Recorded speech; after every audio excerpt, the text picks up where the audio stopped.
Here's another painting depicting the same. So here's the tree. Just different images of the same right part.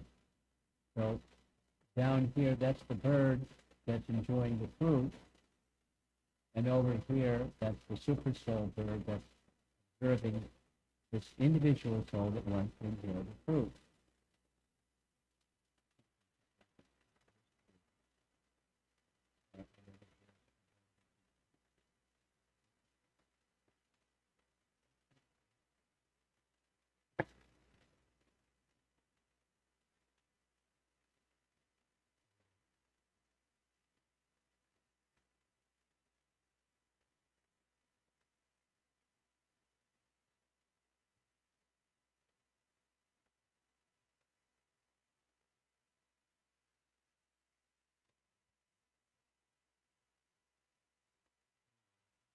The Bhagavad Gita verse where Krishna is saying that according to our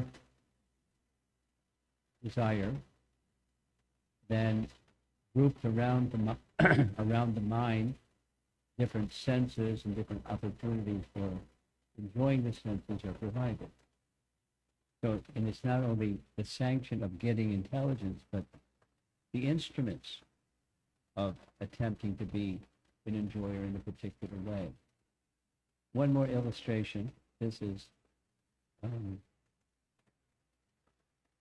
yogi who is able to see that super soul that's within his heart is the same super soul that's within the heart of all other forms of life. Not only all other persons, but all other forms of life. The sanctioning source of inspiration, personality, inspires the peace of oneself, inspires the peace to steal.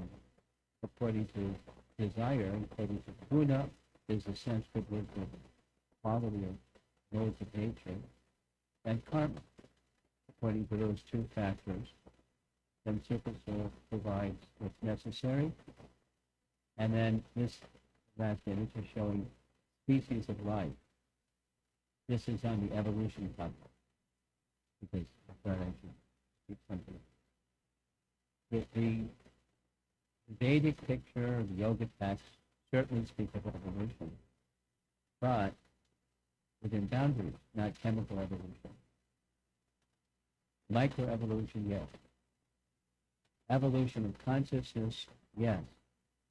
So the evolution of consciousness is depicted here, where the individual, that spark that's shown in the drawing, is the soul, and according to their the soul's past activities, they may be awarded this body, that body, or another body, and for a period of time, the clock is ticking, and the duration of that species of life's duration expires. And so during that time, a certain amount of karma is burned or extinguished or released. And then the soul moves to the next evolutionary scale, the next evolutionary scale, the next evolutionary scale, up to this human form of life. Now I don't want to give it, I could spend more time on this topic because it's just the evolution topic. But so how does all of that machinery work? There's an operator of the machine. It's not just a machine. And the person that built the machine is the operator of the machine, and that's super soul, or the supreme soul, the individual soul and the supreme soul that's within both of these two birds within the heart. Similar to, but different from, inspiration, which is the topic I'm asked to speak about, and instinct is a similar, not the same, but similar as inspiration. The inspiration also comes from the same place. The individual supreme soul that's situated in the heart of everyone. Different persons are inspired differently. And brilliant person, so this consciousness is the cover. This is a book. I don't have a copy of the book to show you, just the image of the cover. It's a book that was published in the 1970s, and uh, one of the contributors, chapter 2, was a graduate of Columbia University, no, Cornell University, and became a PhD in mathematics and wrote this article on inspiration. A copy of the article you should have all received it. Did everyone receive it yet? Not yet. Okay. At some point in time soon, hopefully. It was published in this book, Consciousness, the Missing Link, his own publication, Mechanistic and Non-Mechanistic Science, Chapter 7, and the publication that you're going to receive, it's a PDF from General Back to Godhead magazine, 1979. So I find it fascinating because it's on topic, it's inspiration, it's not the same as intuition, but it's the same source. I'm mentioning it because I think Stanford University students will appreciate a Columbia University, Cornell University graduate speaking on this so many years ago on inspiration. So, since intuition or inspiration or how nature works is directed by someone, in the process of understanding all of that, what's my relationship with all of that? This classic question, who am I? Now, I'm going to present a little TED Talk, short, like 5 minutes. It's Theseus, from Greek philosopher, and he made a little presentation on the ship of Theseus, and asking the question, "Who am I?"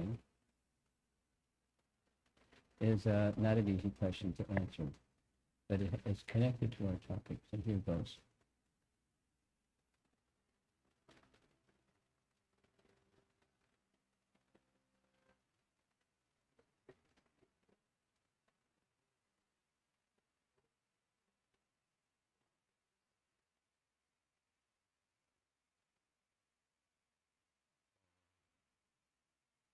The video's still going, but it quit.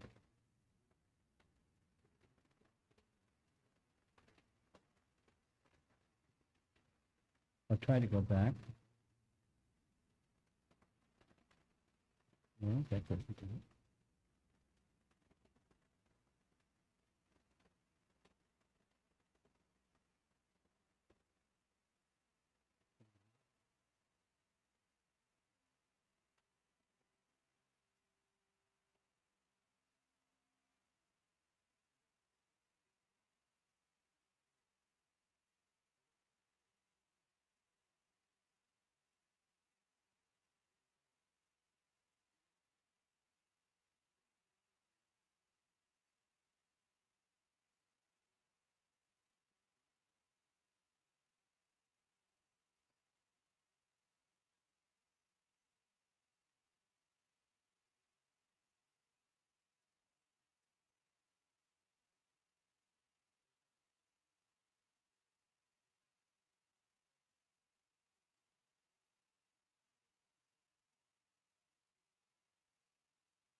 Right.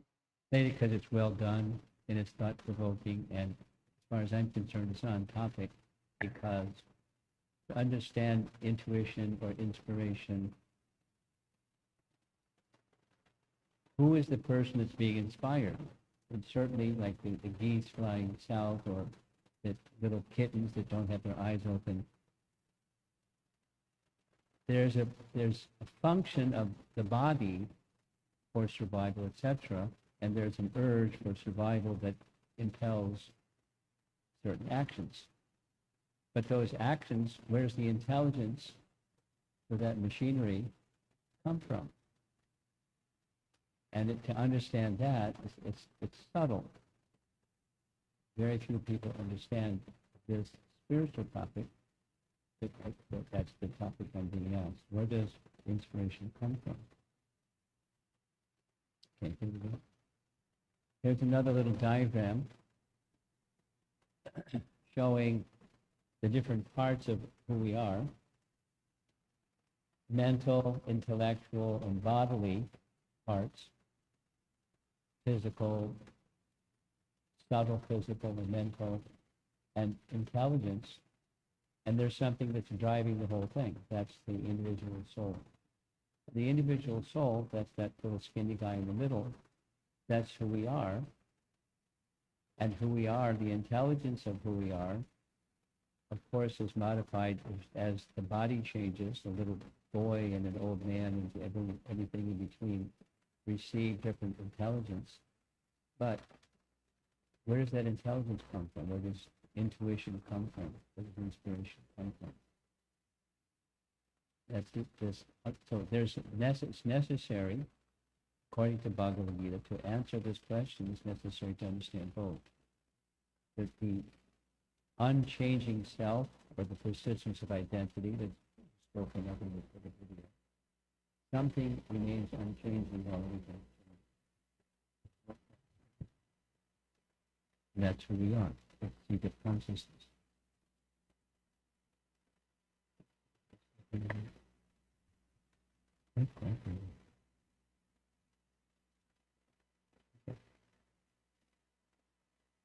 Another word that starts with an I, introspection. The yoga texts recommend mode of goodness amongst the modes of nature, and the mode of goodness has a feature of looking within to understand the seat of consciousness. That's where the seat of consciousness is.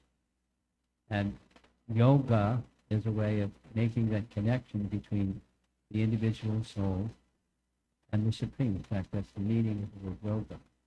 The link with. Link with what? Link with the Supreme, the seat of consciousness. The source of inspiration, intelligence. Here's the bug of the universe. Indriyani paranyahur, etc. The working senses are superior to dull matter. Mind is higher than the senses. Intelligence is still higher than the mind, and he, the soul, is even higher than the intelligence. And then even he, the soul, is higher than the intelligence. The Supreme Soul is higher than the individual soul. That provides us with all these features, body, mind, and intelligence. The source of the soul. Right. Another graphic here is a nice lady polishing a bird cage, and she's so absorbed in polishing the bird cage, the poor bird is croaking because she's not paying attention to the bird for which the cage is built. She's interested in the cage. And similarly, the civilization which we're part of pays a lot of attention to the coverings, the body and the mind, and our emotions and all of that, and our intelligence, but not to the person within, not sufficiently at least. In general, that's the situation. And so we're not connecting with the source of inspiration or the source of intuition. I'm going to give a couple of examples of out-of-body experiences that I learned about in the course of becoming a senior citizen. I read a book some would recommend that I read his books. I read the book. It's a cardiologist from Emory University, another nice school. And in the book, he writes about one time he was performing heart surgery, and when doing the heart surgery, they put them under anesthesia and have different machines hooked up to the body to see are they doing okay. And at a certain point in time, there was cardiac arrest because the little blips on the screen showed the heart stopped beating, and the electrocardiogram also went flat. So the nervous system shut down, the heart shut down, which means the blood doesn't go to the brain when the heart stops. So normally the seat of consciousness is thought as electrochemical events in the brain, but the electrochemical events stop. So there's a certain procedure that they use. They have these, it's shown in the painting, they have these little devices that send an electrical charge into the region of the heart and simulate if the heart is working. And sometimes the patient is saved. The heart starts working again by that artificial method, and the patient survives, and sometimes they don't. So in this particular case, Dr. Sabam writes, his patient survived. He went some days later, bedside manner of the doctor. How's it going? How you feeling? And the patient said, I'm feeling, some pain, but I want to report something to you. What's that? During the surgery, when my heart stopped, as the painting shows, I heard the nurse say to the physician, this is what the machine shows, the doctor gave a command, this is what you should do, this one said this, that one said that, and then all the machines, everything started working again. And the doctor said to the patient, how did you, that's exactly what happened. This one said to that one, etc., etc. How did you know? He said, I was watching the whole thing from above the operating room, the operating table. That's what the painting is showing. And the doctor was like, what?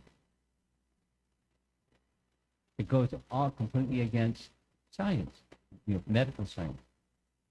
In short, the seat of consciousness is not the brain.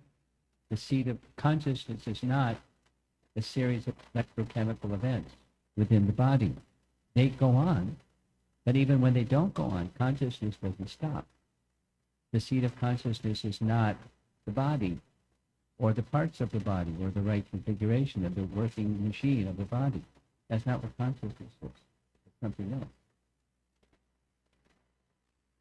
So he was like, I got to find out what was behind this. So he started asking other cardiologists, and sure enough, they had similar reports, so he wrote a book about it. And his conclusion in the book is, I really hate to say this, but it appears that consciousness is something other than the body, which it is. This is the who am I question. So I got curious. One more story.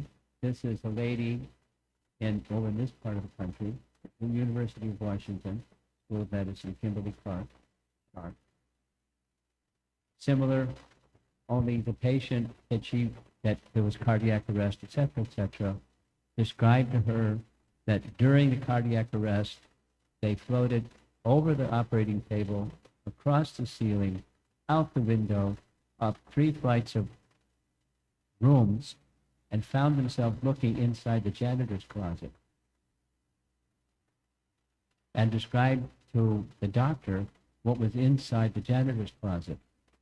And described that outside the janitor's closet, there's a little ledge, and on the ledge, there's a pair of sneakers that had different colored shoelaces and a little rip in the toe of one of the shoelaces, one of the sneakers. So she went to the janitor and said, no way. I keep a lock on this. This is a hospital. I keep it because patients can get in and harm themselves. So I keep my closet locked. And then she looked from up above and saw, sure enough, there's a little ledge, and on the ledge was a pair of sneakers. The pair of sneakers had what the person said. Different colored shoelaces, you would rip in one of those. Well, you can't see that from inside. I mean, you look up from above, she could see it. Same reaction. Well, what's this? She did a similar thing, consulted other physicians, and then she wrote a book. The purpose of these two sharing with you is the seat of consciousness is not the body, it's not the brain, it's not electrochemical events in the brain, it's something else. Even when all that shuts down, consciousness doesn't shut down. So it's something is animating all those other things. Generally speaking, when things are in order, but even when things aren't in order.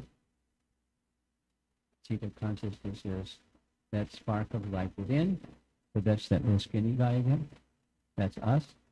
And then along with us, there's this super soul, a paramount Lord, supreme conscious being.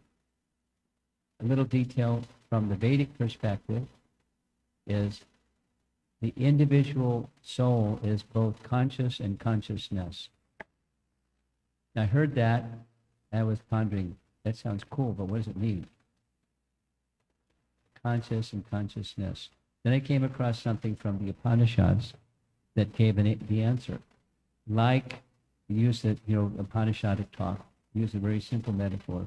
Like a lamp illuminates objects in a room like pots and plates.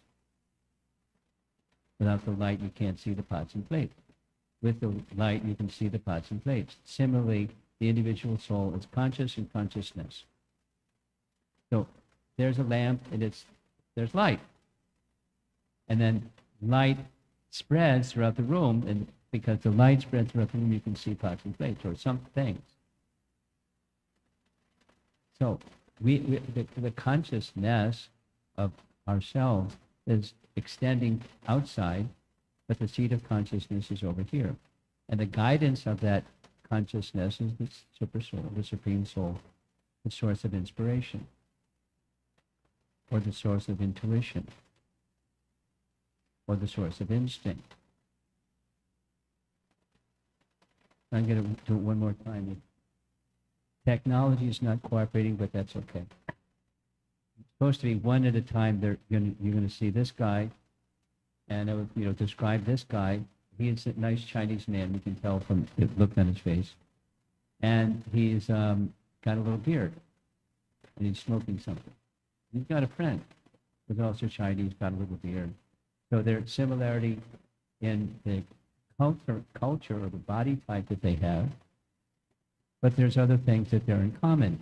So this is supposed to then show he's an individual soul that's a different color. So he's a different individual soul, and both have the same super soul, the supreme soul within.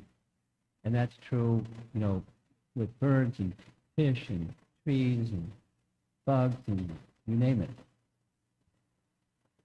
They have both. All forms of life have those things in common. Another graphic. This is an egg with light going outside, like illumination going out. There's more illumination because the crack got bigger. And self-realization is the capacity to look upon the covering, like the out-of-body experience people, look upon the covering, and the seat of consciousness is not the covering. The covering gets light and consciousness from the source of consciousness. And I'm getting a sense that I spent too much time in the beginning part, but I'll try to move quickly. What differentiates us from the machine? The body, and that's consciousness. Once upon a time, about 15 years ago, I stumbled on this idea, and so I actually made a machine that was like walk into a classroom and put it on the classroom. Press the light, and then you press the light, and the light shows the button on the top, and the light shows, and a light-sensitive instrument, little computer, would detect there's a light, and then it would print out on a printer. I see a red light. Okay, so, look at the thing. Then where's consciousness? It's detecting and giving some indication. You could program it to speak it, not just print a little tape that says, I see a red light. But where's consciousness in the mechanism of the machine? The body has parts, and it works like a machine. But what's the seat of consciousness? Just another example of the same thing. Oh, going back to the theme, what's inspiration, or intuition, or instinct? Where is it? What is it, and where does it come from? We're not the body. So there's one doctor in his lab, he studied what the body parts are. Iron, enough to make 6 small meals. Carbon, 900 pencils. Sugar, 10 cups of coffee. Potassium, fire the toy cannon, and then little bits of other things. Fat and lime, 7 bars of soap, 20 matchboxes from the phosphorus, 10-gallon tank of water, and little sprinkling of other things, trace elements. You put it all together, you can have a body, at least in elements, for $20. Maybe it's different 5, 6 years later. Modest. So, which is worth more? We're just a bag worth about $20. When there's a major accident and there's a BMW, I don't know what their cost is today, but maybe a $50,000 machine gets smashed. And is that that's unfortunate, but when you lose a friend, more than body parts are worth $20, which is more important. Again, technology isn't cooperating for some reason. So here, I like the image. This is me, us, and looking out at life, and there's birth, and there's death, and there's what's in between, what's supposed to go in between.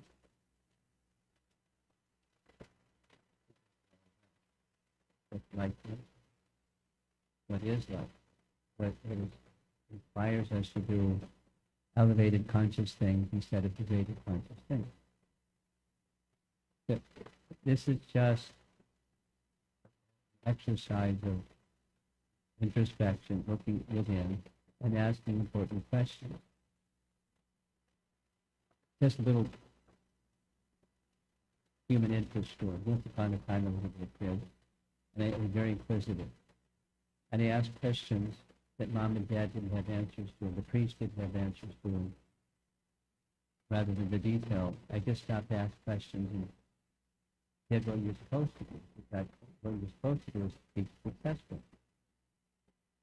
So, I worked on being successful, and then there are certain boxes to check. Academic is one. Career development was another, chosen pre-med. Those like, English students, sports, social,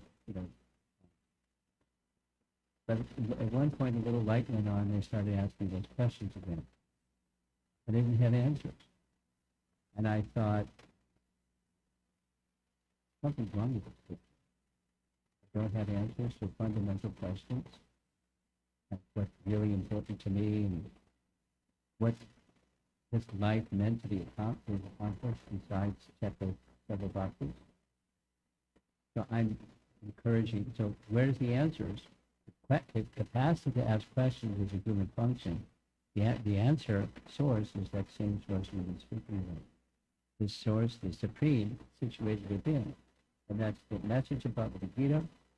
Yoga system is to connect with that supreme by different methods or systems of yoga. Okay. This is, when I was my senior year of undergraduate study, he eventually became my spiritual master, visited the campus where I was a student. Anecdotal. He was traveling across the country visiting colleges with Allen Ginsberg. And many of you probably don't know who Allen Ginsberg is. He's a celebrity, famous or infamous, depends what lens you look at. He was celebrated as a poet during a period of time when stuff like what he was doing was really popular. Stream of consciousness poetry. And another thing he was very interested in was LSD. He was promoting LSD and writing poetry under LSD and a stream of consciousness LSD poetry. And then he'd go around and read his poetry. And people would take LSD and listen to his poetry and like it. It was a very popular guy. So famous or infamous. And another thing that he liked was he liked mantra meditation. So at the university that I was attending, he was traveling, Allen Ginsberg was traveling with 12 different universities. They came to the university I was attending, undergraduate school, and they chanted in an auditorium, and the place was packed, and I didn't know, I knew Allen Ginsberg was, but I've seen his pictures. He had a certain hairline and a certain, like Einstein-looking hair that went all over the place, the rest of his hair and head, and big, big glasses. You know, I recognized Allen Ginsberg. But I didn't know who the other person was. But I heard them doing mantra meditation, and it had a significant impact for hearing people. Mantra meditation, yoga system, who am I, and what's the source of intuition? Confidence. And Bhagavad Gita. So that's it. And let's see if there's some discussion. Already I see a hand. Do we have an extra microphone?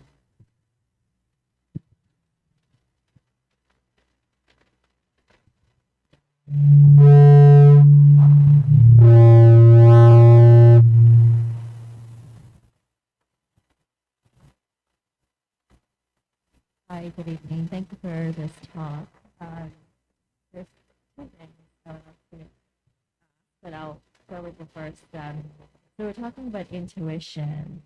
So a lot of people tend to cross intuition with assumption. So how do you differentiate intuition and assumption? Because sometimes you intuitively think something, but then there are people who run life assuming things. Is there a difference?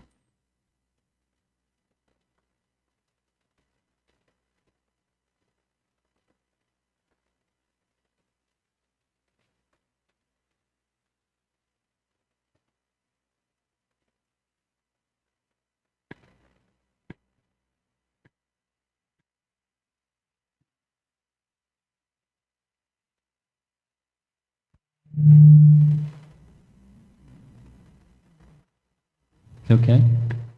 Okay.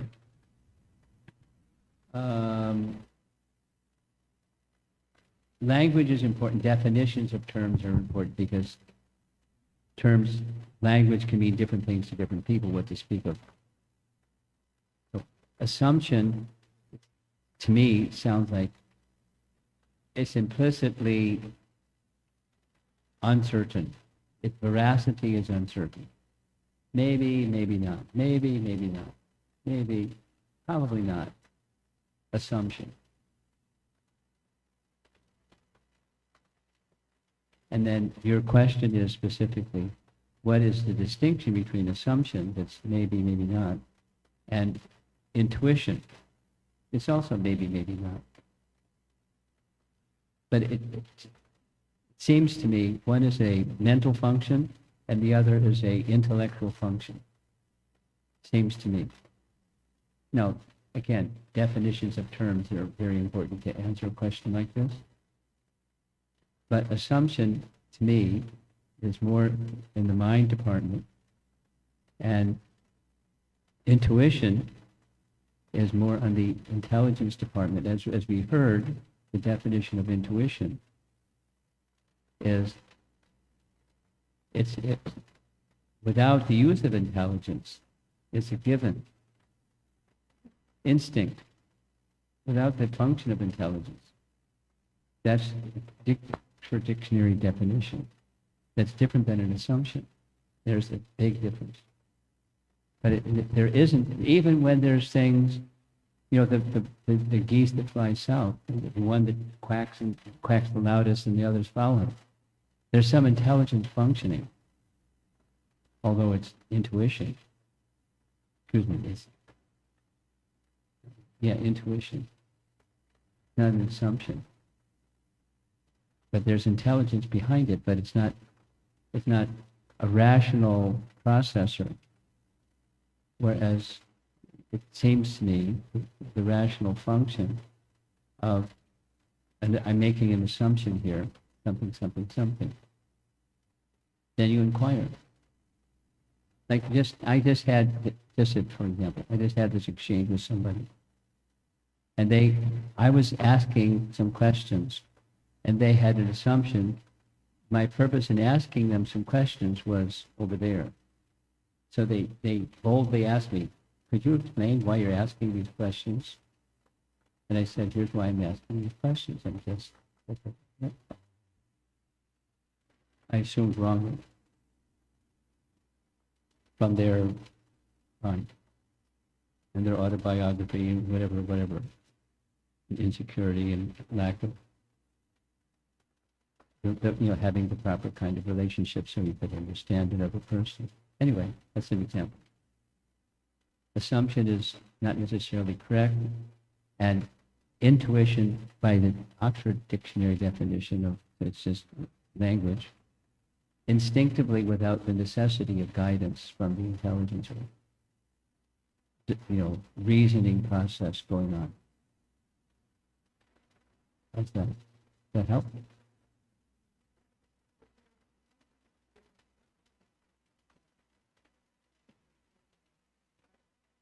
Yeah.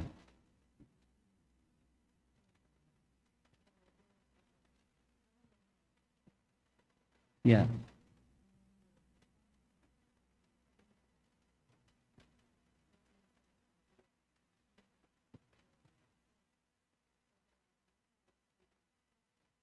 Yeah. Behind the machine, there's someone, an operator of the machine. Yes. Without the conscious operator, machines don't function.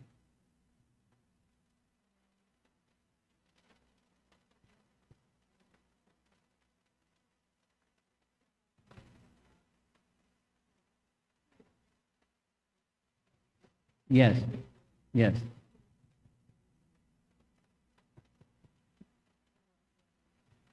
Well, that's a conclusion that I don't agree with.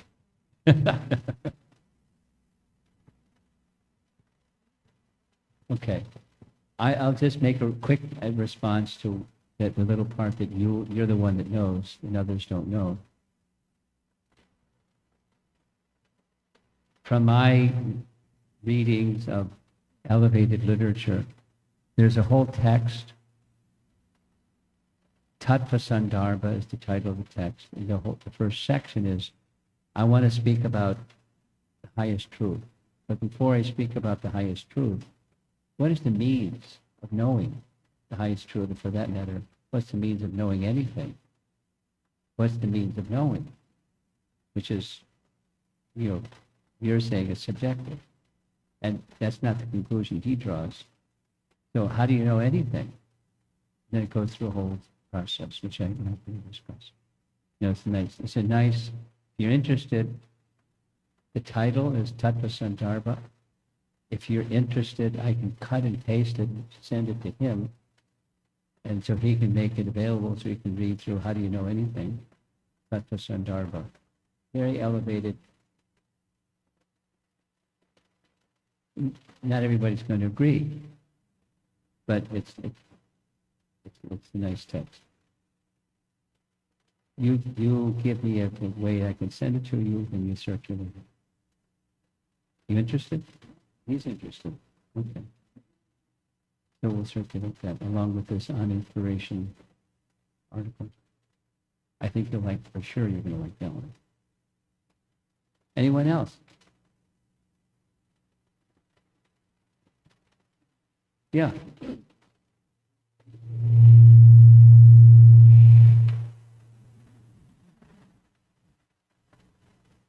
Go ahead.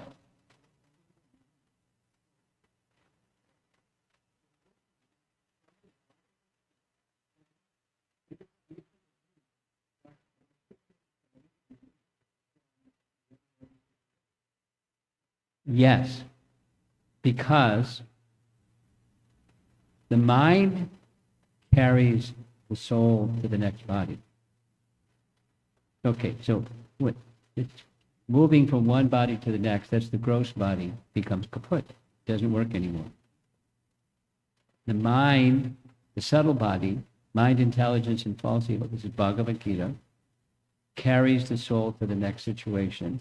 And the determination of the next situation is two factors: karma and the mode of nature, guna, the mode of nature. So some people are by nature harsh. Some people are nature passionate. Some people by nature very gentle, kind, and reflective. And so the nature and karma are carried in that subtle body, so the mind memory goes to the next body and placed in the womb of the next mother by natural processes, and then the body develops according to arrangements of material nature, provides the body. But the mind is still there with all those impressions. I may not remember it, but the photo file is there. So I may be traumatized in this life due to something in the past life. And I don't know. But the memory is there, and it gets triggered by some stimulus. So you have a second question. And she's next. I didn't.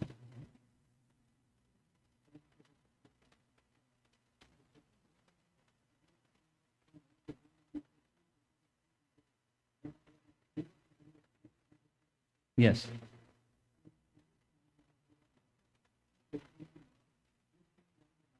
Yeah. Good question. Standard question. And the answer is love.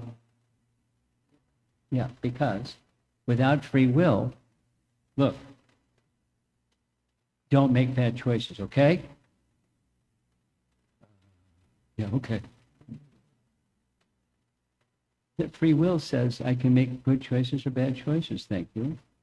And because I can make the good choice of love, then love is a possibility. And if you take away the free will, there's no love.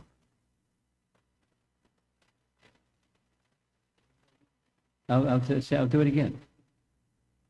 I'll grab you by your shirt. Look. Or else. And there's no or else, all right? That was a bad choice. Don't make bad choices, or else. You're going to go out of existence. That's what that or else. What's the consequence? You don't go out of existence, and there's no, and free will is with the soul.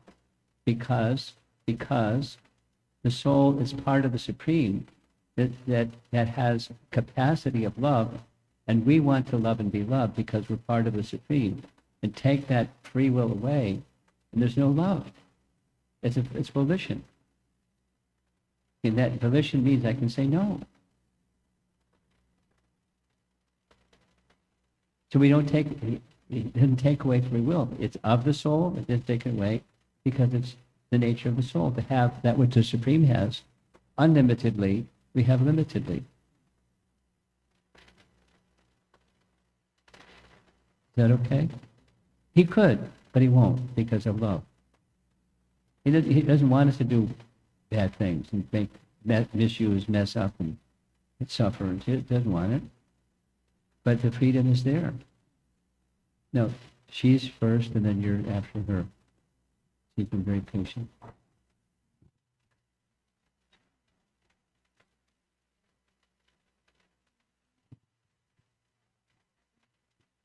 Depends.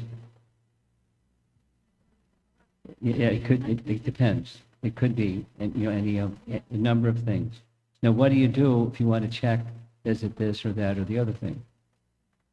Okay, that article that I'll send you a copy of, I'll send him a copy of, you can look through, but in simple language, the way to verify anything is from infallible source. Because humans make mistakes. Like her, for example, her question.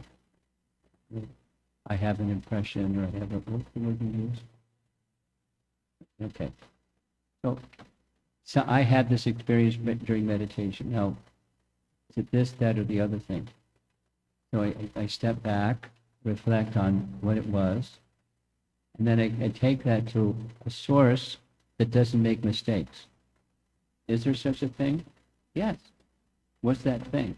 It's the Supreme that doesn't have a material covering of a body and a mind and a material coverings, that is free from material coverings, and is the source of all things. So that source of all things presents truths. So I need to know what those truths are. You take that which I experience and go to that source of light and hold it up to the light. Is there a match, or is it not a match? So that's a responsibility if you want to know. If you don't want to know and just want to flip a coin, okay, that's one choice. Okay, good question. In Bhagavad Gita gives the answer, chapter 4 of Bhagavad Gita. The method is through disciplic succession. Krishna, it's revealed, in the Western language, revealed scripture. But the revealed scripture comes through a person, and I'm going to give you this knowledge. Please receive it. Please empower you to understand it properly. And then your job is to two things. You live it, and you pass it on to others. And there are such persons in the course of history, and it's called disciplic succession. That's how things can be verified. So you go to the text, and the person is living what the text says, that there's some evaluation process necessary, but that there's that system to know. What about this experience I had? Was it the mind? Was it what was it? Does it fall in the category of truth or illusion?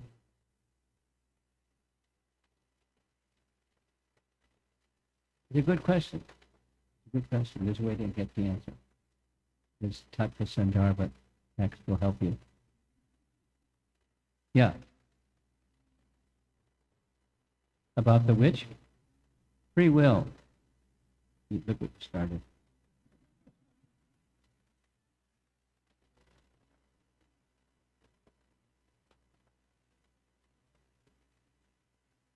Yeah.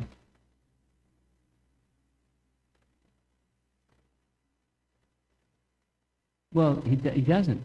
The thief can get caught, and that way he can get temporarily stopped.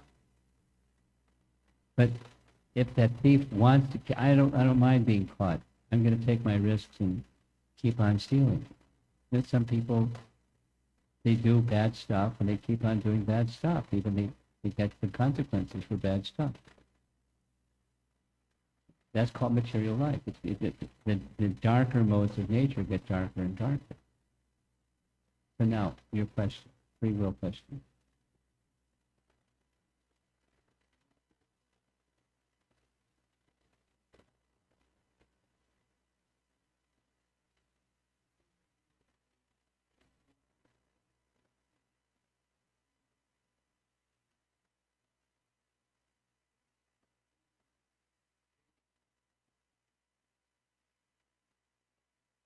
Free will exists, at the same time bad acts are not happening.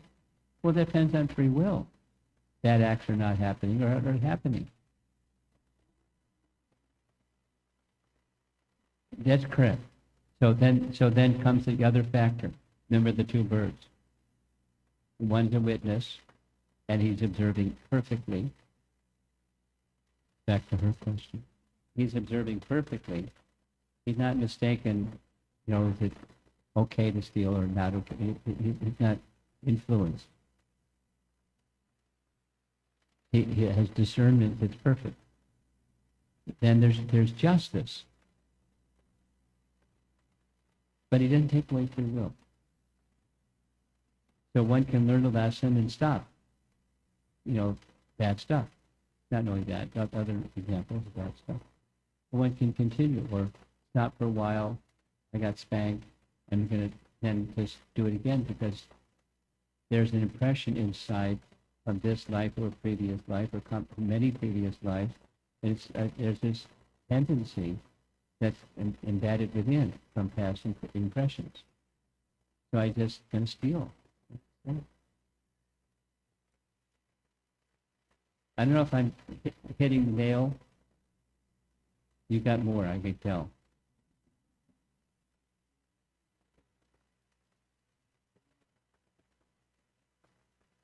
That's a free will. There's conditioning to change, but he has to make a free will choice.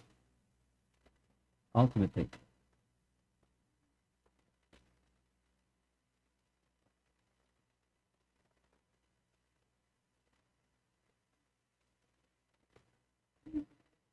That's correct. Always. There's consequences for that bad choice.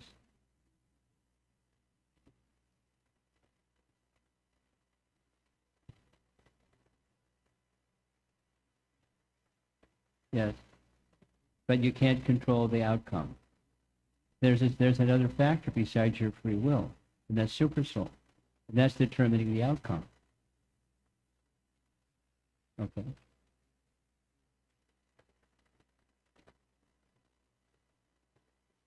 Yeah. Yeah. I know people that happens. Well, they have a tendency to do bad things, and it always turns unsuccessful. I know some people like that. So that's supersoul. It's a course correction.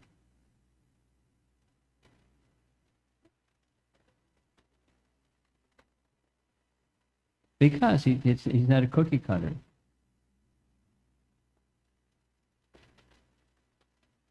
There's reciprocation with deeper desires. And supposing someone, there's so many variables. Someone is doing something because of bad association in the past and bad habit in the past, that it's not really their heart and soul inspiration. It's just bad habit, bad habit, bad habit keeps repeating it. There's variety of reasons of why things may happen or don't happen, result-wise.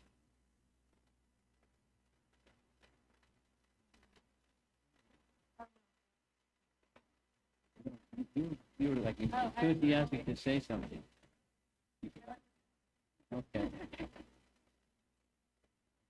Anyone else in the room that hasn't spoken that would like to add to this discussion? And I think we should otherwise bring it to a close.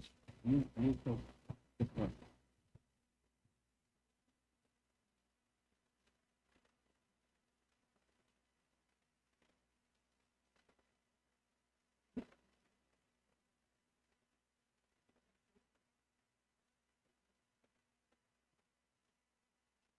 Well, he may know or may not know. And his sense, often persons that are in that mode of darkness, they accept that which is not to be done is to be done. And that which is to be done is not to be done. They get it backwards. And that they think they're right. Ask me, I'll tell you. Yes, last question.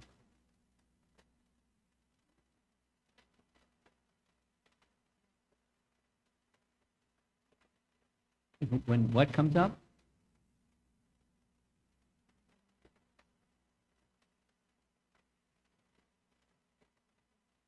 Response? You're asking the question, who am I? And the response comes, you want to know?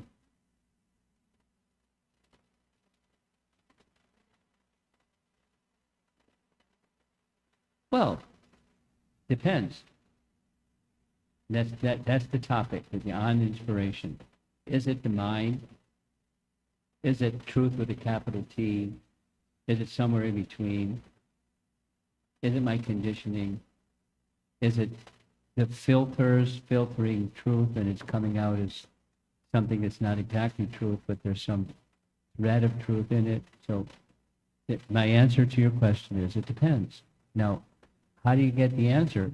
Is it this or that or the other thing? And my answer is the same as this Tattva Sandarbha topic. And that is, there's a source of truth with a capital T that doesn't have human mistakes. Now that's an assumption. But that's if there isn't, then you're never going to know. If there is, then you can go to that source and you can know. And otherwise, you're not going to know. And it's always full of mistakes and subjectivity from different persons that have imperfect senses and make mistakes and cheat. When they don't know, they say they know. That's cheating. It's good to say you don't know when you don't know. Many people don't like to say I don't know because it's embarrassing. So if there is, one last time, and we're going to end, because it seems like it's been going for a while. If there is, with the if, it's a big if, big letters with neon lights, if there is a source that has no defects, there is a supreme that has no fallibility of a human being with defective senses and tendency to cheat and make mistakes, and subject to illusion, for defects. If there is such an entity, that's the place you go. And it's good to know, is there such a place? And if there is such a place, how do I verify that place is the right, I went to the right place? If I have an assumption in principle there is such a place, how do I verify that's the place and not something else is the place? So that's in this article. It's interesting. Okay. Who is our MC? Who's going to wrap up? You're going to end. Okay.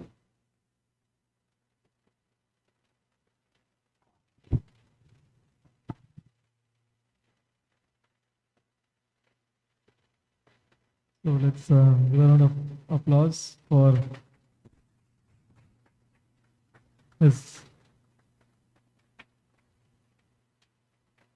Holiness Ramapal Swami for a wonderful presentation on who am I and the source of inspiration and intuition from the Yoga Wisdom and text on the Bhagavad Gita.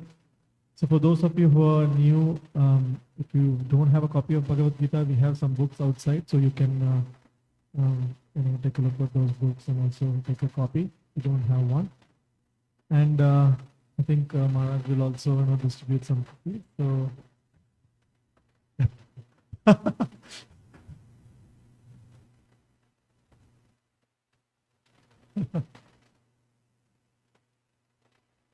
and you can also